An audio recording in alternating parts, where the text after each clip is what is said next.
meeting the immediate need of what these dollars are for, which is to help people who are in crisis because of COVID-19. Our numbers have risen before the pandemic now by almost 65% of people that are now homeless because of COVID-19. And we're working with them in the shelter, getting them in a safe place that is good for them until we can work with them to get them into housing and affordable, stable housing, which is why ours is shelter to stability. Because we want that immediate need to be where they're not on the streets. They're at higher risk when they're in the homeless population to get COVID-19. So we are moving them from in shelter into stable housing. So I'm just asking to, if you ask for some dollars for the COVID-19 dollars, for the ARPA dollars that you guys have, to help the families that are in need of a roof over their head and a safe place for their children to go. Thank you. Yes, yourself. Oh yeah, Ken Beck, Chair of Scott County Board. Great. So can you summarize what the supervisors did today and kind of where you are in the process of deciding how to use the American Rescue dollars that the county will receive?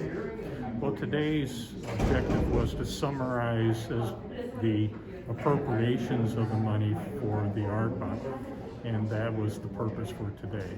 And moving forward, those items that were appropriate, we'll take a look at getting the information we need to take a look at funding those particular projects or items. Okay.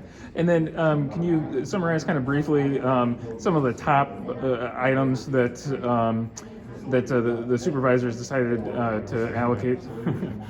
Off the top of my head, without my list here, one of them was supportive housing, which was for Humility Homes and also Salvation Army for $6 million.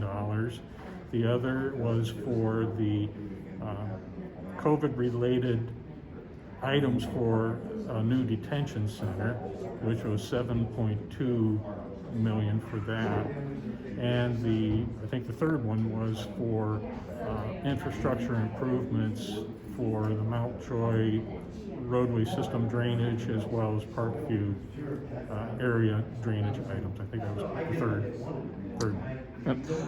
And then I guess just briefly, you mentioned the juvenile detention center and about $7.2 million for COVID-related items there. Could you describe what you mean by COVID-related items or what that funding would provide for?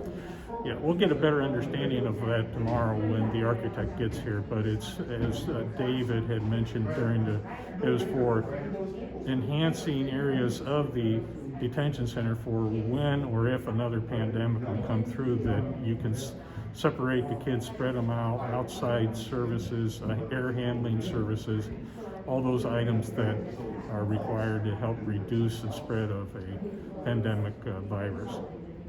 Okay. And then you mentioned tomorrow's meeting. Can you just, related to the juvenile detention center, can you just briefly talk about what will happen at tomorrow's meeting? Tomorrow's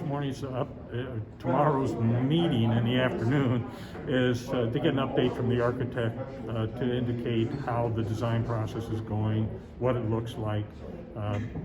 It's preliminary design documents. Okay.